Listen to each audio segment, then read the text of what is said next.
National Herald కేసుపై rows avenue special court రోజువారీ విచారణ జరపనుంది. రాహుల్ గాంధీ, సోనియా గాంధీలపై ఈడీ దాఖలు చేసిన ఛార్జ్షీట్ పై జూలై 2 నుంచి జూలై 8 వరకు రోజువారీ విచారణ జరపనుంది.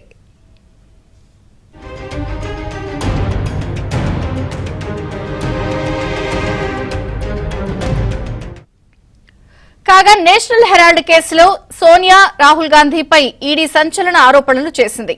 నేషనల్ హెరాల్డ్ ఆస్తులతో వచ్చిన 142 కోట్ల రూపాయల ఆదాయం సోనియా గాంధీ, రాహుల్ గాంధీ వాడుకున్నారని ఆరోపించింది. నవంబర్ 2023లో ఆస్తులను అటాచ్ చేశామని ఈడీ కోర్టుకు తెలిపింది. నేషనల్ హెరాల్డ్ ఆస్తులను నిందితులు స్వాధీనం చేసుకున్నారని, నేరం ద్వారా వచ్చిన ఆదాయాన్ని అనుభవిస్తున్నారని ఆరోపించింది.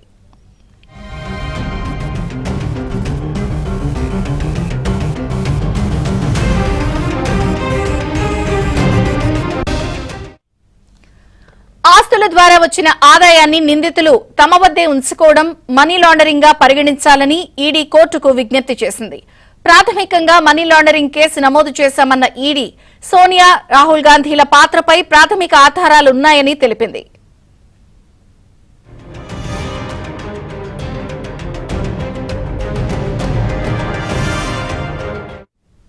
జూలై 2 నుంచి జూలై 8 వరకు నేషనల్ హెరాల్డ్ కేసుకి సంబంధించి రోజువారీ విచారణ ప్రారంభించబోతోంది Rouse Avenue court. Sonia Gandhi, Rahul గాంధీని పూర్తి వివరాలు ఢిల్లీ నుంచి సతీష్ అందిస్తారు. సతీష్.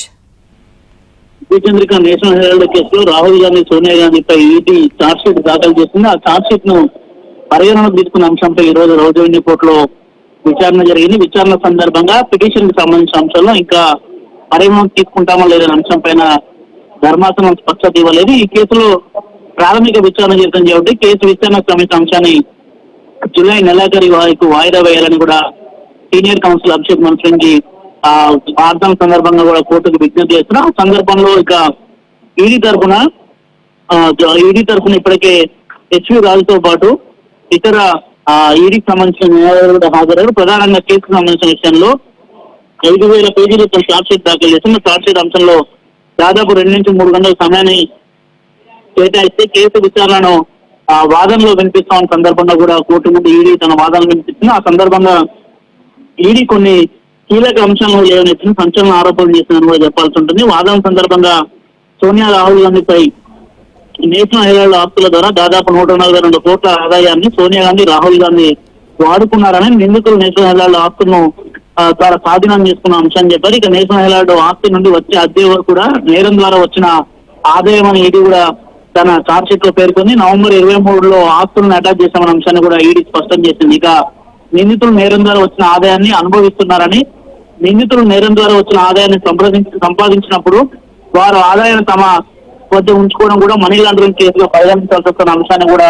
అటు ఈడీ తరఫున ఎస్పీ రాజు, జోసెఫ్ వాదనలు వినిపిస్తున్న సందర్భం. అయితే ప్రధానంగా కేసు విచారణకు సంబంధించిన విషయంలో మాత్రం జూలైలో కూడా ఈ విచారణను వేగవంతం చేసేందుకు కూడా ఈడీ ఇప్పటికే ఛార్జ్షీట్ దాఖలు చేసింది. అయితే జూలై 2 నుంచి 8వ తేదీ వరకు కూడా వరుసగా వాదనలు వింటామని కూడా కోర్టు స్పష్టం చేసింది. ఇక జూలై 2 నుంచి 8 వరకు జరగబోయే వాదన సందర్భంగా రోజువారీ విచారణ కూడా జరుగుతుందని ఈ అంశంలో కోర్టు కూడా స్పష్టత ఇచ్చింది. అయితే పిటిషన్ పరిగణన తీసుకున్న అంశంలో మాత్రం కొంత క్లారిటీ రావాల్సింది. మొత్తం ఇరు వాదనమైన ధరకి పిటిషన్ ను పరిగణన తీసుకుంటారా లేదా అనేది కూడా చూడాల్సి ఉంటుంది. కాబట్టి ఇక జూలై 2 నుంచి 8వ తేదీన జరగబోయే వాదనలు అత్యంత కీలకంగా మారాయని చెప్పాల్సి ఉంటుంది.